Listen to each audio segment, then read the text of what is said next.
한반도에 115년 만에 기록적인 폭우가 쏟아졌습니다. 서울 동작구에서는 기상 관측이 시작된 이래 역대 최고치의 비가 내렸습니다. 폭우가 짧은 시간 동안 수도권 지역을 중심으로 집중적으로 내리면서 시민들은 일상생활의 불편함을 넘어서는 삶의 위협까지도 받게 되었습니다. 특히 주거 약자와 빈곤층의 피해, 그리고 수해 사각지대에 놓인 소상공인들의 피해가 심각합니다. 지난 8월 9일 서울 관악구 신림동 반지하에 살고 있던 홍 씨와 그의 딸 황모양, 그리고 발달장애가 있던 그의 언니가 폭우로 인해 사망하는 사건이 발생했습니다. 홍 씨는 노조 전임자로 활동했으며 몸이 아프신 어머니, 발달장애인 언니와 딸을 부양하며 힘들게 살아가고 있었습니다. 노조 측에서는 그의 가족이 폭우로 목숨까지 잃게 된 가장 큰 요인이 반지하라는 열악한 구조 형태, 그리고 장애인과 노인 등의 사회적 약자에 대한 지원이 제대로 이루어지지 않았기 때문이라고 지적했습니다. 실제로 8월 10일 기준 서울 지역에서만 폭우로 인해 5명의 사망자가 나왔는데요. 그중 4명이 반지하에서 거주하던 주거 약자였습니다. 나아가 집중호우로 인해 수해 사각지대에 놓인 소상공인들의 고통도 심화되고 있습니다. 소상공인들은 소규모 상점, 상가, 그리고 공장을 운영하는데 이들은 대부분 자연재해가 발생했을 때의 피해를 스스로 복구하기 힘든 상황에 놓여 있습니다. 소상공인들이 폭우나 홍수로 인한 피해를 보전받을 수 있는 보험 상품이 없기 때문에 이들은 보호의 사각지대에 놓여 있는 상태입니다. 중앙재난안전대책본부는 3일 동안 폭우로 인해 침수된 상가가 무려 2,600동이 넘는다고 보고했습니다. 폭우로 인해서 지금 현재 폭우가 왔을 때 침수가 제 가슴각이 그래가지고 전기니 뭐 수도관이니 저희는 살아있는 거 위조 판매라는데 이런 것들이 이제 사용하려고 피해 복구하는데 돈을 명절 때 쓰려고 장사하려고 모아놨던 돈을 복구 비용으로 다 쓴 격이라 직원 인건비. 집중호우로 인한 취약계층의 피해가 잇따라 발생하면서 이를 위한 해결책에도 힘이 실리고 있습니다. 보건복지부는 신체의 정신적 약자에 해당하는 장애인을 위해 기존에 존재하던 장애인 활동 지원 서비스를 강화했습니다. 그러면서 집중호우에 대한 취약계층의 피해를 최소화하고 있습니다. 강화된 서비스는 장애인 활동 지원 수급자가 자연재난으로 입은 피해를 지자체에 신고하는 방식입니다.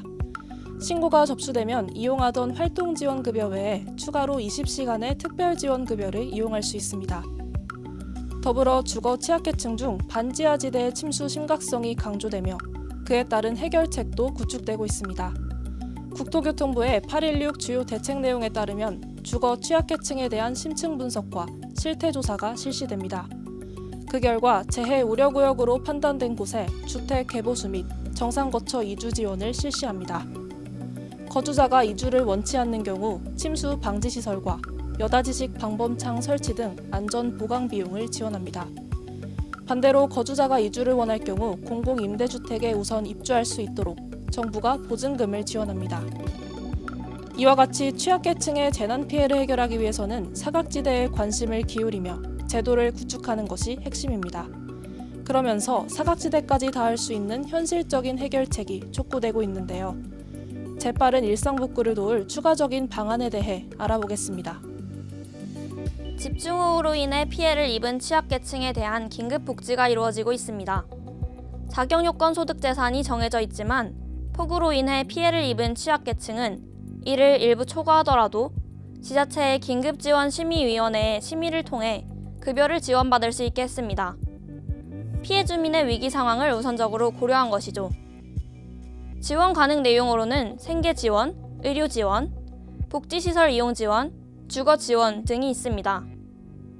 관련 상담 문의는 시, 군, 구청, 읍면동의 주민센터나 보건복지상담센터에서 이루어집니다. 또한 중소벤처기업부는 침수 피해를 입은 전통시장에 대해 시장당 최대 1,000만 원의 긴급복구비를 지원하겠다고 밝혔습니다. 각 지자체에서는 소상공인의 회복과 안정을 위하여 금융 지원을 시행하고 있습니다. 이렇게 집중호우로 인해 피해를 입은 국민들이 하루빨리 일상을 회복할 수 있게 하기 위한 노력들이 이루어지고 있습니다. 그러나 사후적인 해결책만으로는 사회 취약계층이 재난 상황에서 큰 위험에 처한다는 근본적인 문제를 해결할 수도 인명피해를 되돌릴 수도 없기에 문제 해결을 위해서는 근본적인 주거 불평등 문제의 해결과 사전 예방 시스템의 구축이 필수적입니다.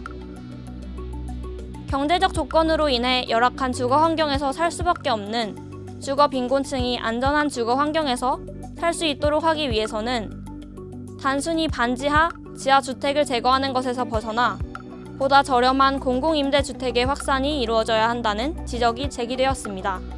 기본적인 것은 빈곤의 문제라고 생각을 하고요. 이제 수해 참사는 제일 낮은 곳부터 이제 침수가 되는데 반지하가 그런 부분에 대해서 취약했기 때문에 재난은 제일 낮은 곳 그리고 제일 비좁은 곳 대응을 할 수 없는 주거지에 먼저 찾아온다고 생각을 하기 때문에 그것이 이제 주거 취약계층에게 재난이 좀 취약한 이유가 아니었을까 생각을 하고 있습니다. 공공임대주택이 필요하다고 생각을 하는데요.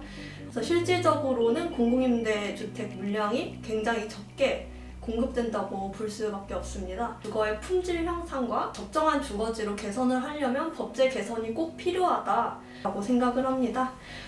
자연재해에 의한 피해조차도 불평등하게 나타나는 것이 현실입니다. 사회 취약계층이 재난 상황에서 가장 먼저 위험 상황에 놓이고 가장 느리게 일상으로 복귀한다는 점을 다시 한번 확인하였습니다. 안타까운 인명피해를 막고 재난 피해를 최소화하기 위해서는 사각지대에 대한 관심을 촉구하고 취약계층의 안전을 보호하는 근본적인 해결책이 절실히 필요해 보입니다. 감사합니다.